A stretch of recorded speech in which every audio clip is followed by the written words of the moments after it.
तो प्रिय छात्रों, आज हम लोग जो है बात करने वाले हैं, ठीक है, कि कहीं न कहीं से जो बच्चे सेलेक्ट होके जाते हैं, तो 1 साल 2 साल कभी न कभी टीचर से ज़रूर मिलने आते हैं अपने कोचिंग में।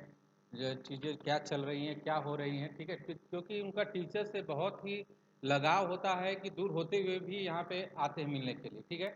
तो ऐसे ही बच्चे जो 2000 इस समय मिलने के लिए आए, उनका पेपर भी हो गया है, ठीक है। कुछ बच्चे जो सिलेक्शन लिए हुए हैं 20 के, तो मिलने के लिए आए हैं उनसे। मैं सोचा कि ये चीज़ें जो मैं तो मिल लिया बच्चों से, जो भी चीज़ें हैं मैंने बात किया कि कैसा चल रहा है इन लोग का एग्ज़ाम वहाँ पे कैसे, क्योंकि मैक्सिमम जो है ये बच्चे ऑनलाइन में रहे हैं। तो चीज़ें जो है वो अभी तो कॉलेज भी ओपन पूरी तरह से नहीं हो पाया है कि जाए जो है। तो कुछ न कुछ ये जो अच्छा बेस्ट जो किए थे उनके जो टेस्ट सीरीज में अच्छा किए जो है, जो 20 वाले जो एग्ज़ाम हुए थे उसमें हर जगह अच्छा बेस्ट रिजल्ट दिए। तो इसमें जो बच्चे बैठे हुए उनको बहुत हेल्प मिलेगा, ठीक है। एक एक बच्चे को जो डाउट होगा, जो बच्चों को ज़रूर क्वेश्चन करेंगे, पूछ लेंगे बच्चों से, और एक एक करके बच्चे बताएंगे कि लास्ट का जो 20 डेज होता है एग्ज़ाम का, जो 10 डेज होता है, बच्चों को कैसे पेशेंस रखना है जिससे कि वो अपने एंट्रेंस एग्ज़ाम को बहुत बेस्ट कर सके, ठीक है। वो चीज़ें मैं डेली बच्चों को बताता रहता हूँ, लेकिन वो भी जो है एक बच्चा जो एग्ज़ाम दे के गया है, तो उससे भी चीज़ें उसको उसने कैसे पेशेंस रखा वो चीज़ें, तो आप इस समय तुमको कैसे पेशेंस रखना है वो चीज़ें खुद स्टूडेंट जो है बताएगा, ठीक है। तो मैं सबसे पहले पारस तिवारी को बुला रहा हूँ, ठीक है। और देख रहे हैं जो कोचिंग का हमारे निमसेट में 39 रैंक भी था 20 में, और बहुत अच्छा स्टूडेंट ने किया था जो है। उस समय लास्ट में लॉकडाउन भी लगा था, उसके बावजूद भी बच्चों ने बहुत अच्छा दिया था। तो उसमें कैसे टेस्ट सीरीज को जो है पेशेंस रखे और क्या चीज़ें थी, एक एक करके स्टूडेंट को बताते जाओ, ठीक है। तो मेरा नाम पारस तिवारी है। और अगर टेस्ट सीरीज़ की बात की जाए तो सबसे इम्पॉर्टेंट है कि कोई भी टेस्ट सीरीज़ मिस मत करिएगा।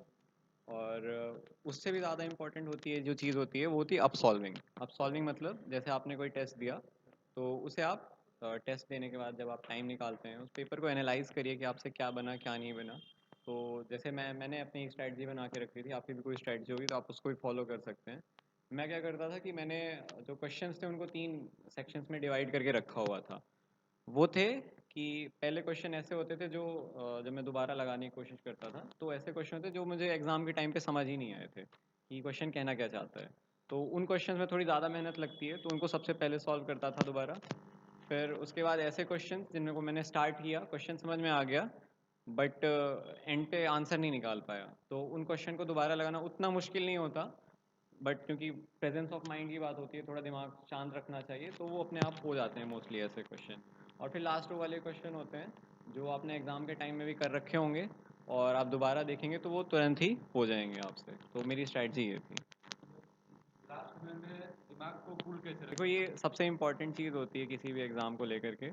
सलेबस वगैरह और जितना भी पढ़ना है वो तो एक पार्ट होता ही है, बट दिमाग को कंट्रोल रखना, जो नेगेटिव थॉट्स होते हैं उनको उसका सबसे इजी तरीका होता है बात करो ऐसे लोगों से जिनको एक्सपीरियंस है।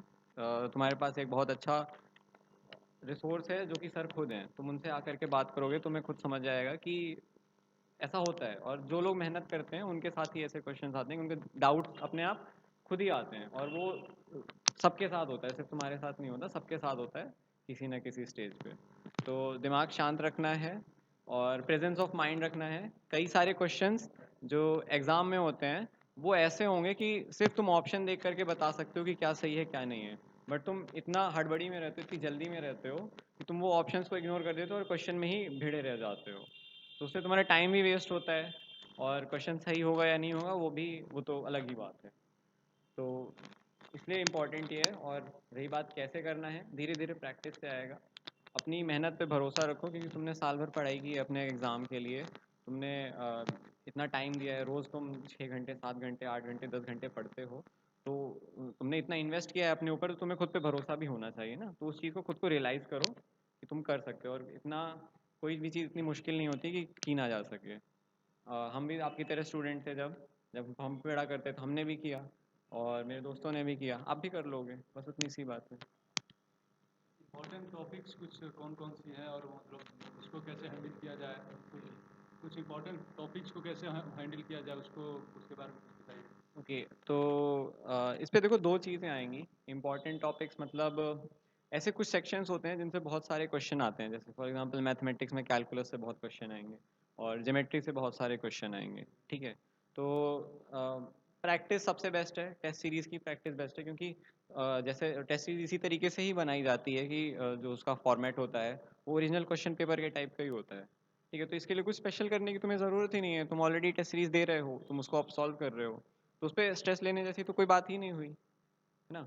इतनी अच्छी टेस्ट सीरीज तुम्हें ऑलरेडी जब मिल रही है तो तुम क्यों टेंशन ले रहे हो, ये अलग से कुछ करने की क्या ज़रूरत है तुम्हें, है ना। और रही ऐसी बात, अगर तुम्हें ऐसा लगता है कोई टॉपिक तुम्हारा वीक है तो उसके लिए क्या किया जाए, है ना। जैसे कभी कभी लगता है कि कुछ टॉपिक से क्वेश्चन नहीं बन रहे हैं, तो देखो इसका सिंपल फंडा होता है कि तुम्हें तुम्हारे बेसिक्स क्लियर नहीं है इसलिए ऐसा हो रहा है।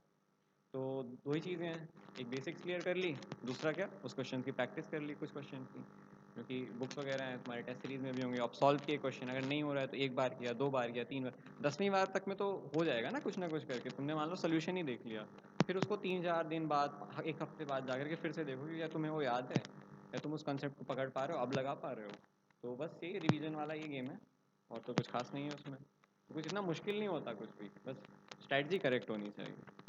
ये बताओ ना, 2020 जो 22 के एग्जाम देने जा रहे हो उसके लास्ट में क्या मूवमेंट होना लास्ट में दो तीन चीज़ें हैं। सबसे पहले तो अपने आप पे भरोसा रखिए।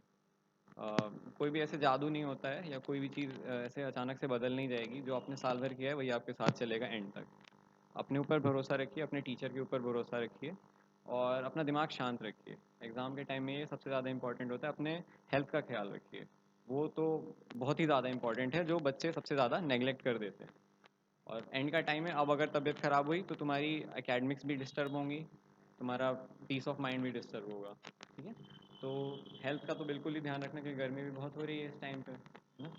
तो हेल्थ का इंपॉर्टेंट ध्यान रखना, और रिवीजन स्ट्रैटेजी जो होगी वो बहुत इंपॉर्टेंट है, क्योंकि दिमाग में जब वो चीज़ें बार बार नहीं चलेंगी, तो मे बी कोई ऐसी चीज़ हो जो तुमने मे बी 6 महीने पहले पढ़ी हो, खासकर ऐसे चैप्टर जो बिल्कुल नेगलेक्ट हो जाते हैं, जैसे स्टेटिस्टिक्स होता है, नेगलेक्ट हो जाता है, और जो शुरुआत के चैप्टर होते हैं जैसे रेंज डोमेन वाला चैप्टर हो गया, तो वो भी कभी कभी इग्नोर हो जाता है। तो ऐसे चैप्टर्स के तुमने जो शॉर्ट नोट्स वगैरह बनाए हुए होंगे, उसका रिवीजन करते रहना, तो जैसे वो दिमाग में चलता रहेगा ना, तो वो बिल्कुल तुम्हें ऐसा लगेगा कि अभी कल ही तो पढ़ा था, ये तो बिल्कुल दिमाग में फ्रेश फ्रेश है, तो उसके क्वेश्चन आएंगे भी तब भी तुम्हें कोई फर्क नहीं पड़ेगा, तुम तो रेगुलर ही पढ़ रहे हो। और बस ये कुछ खास करने की ज़रूरत नहीं है, कुछ भी अलग मत करो, जो कर रहे थे साल भर जैसा भी कर रहे थे बिल्कुल वही करना, कोई एग्ज़ाम डे कोई अलग नहीं होता है, it's just a normal day. तुम जैसे अभी टेस्ट सीरीज देने आते हो, जितनी सीरियसली टेस्ट सीरीज देते हो, बिल्कुल उसी सीरियसनेस के साथ तुम्हें फाइनल एग्जाम भी देना है, बस यही है, कोई अलग नहीं होता।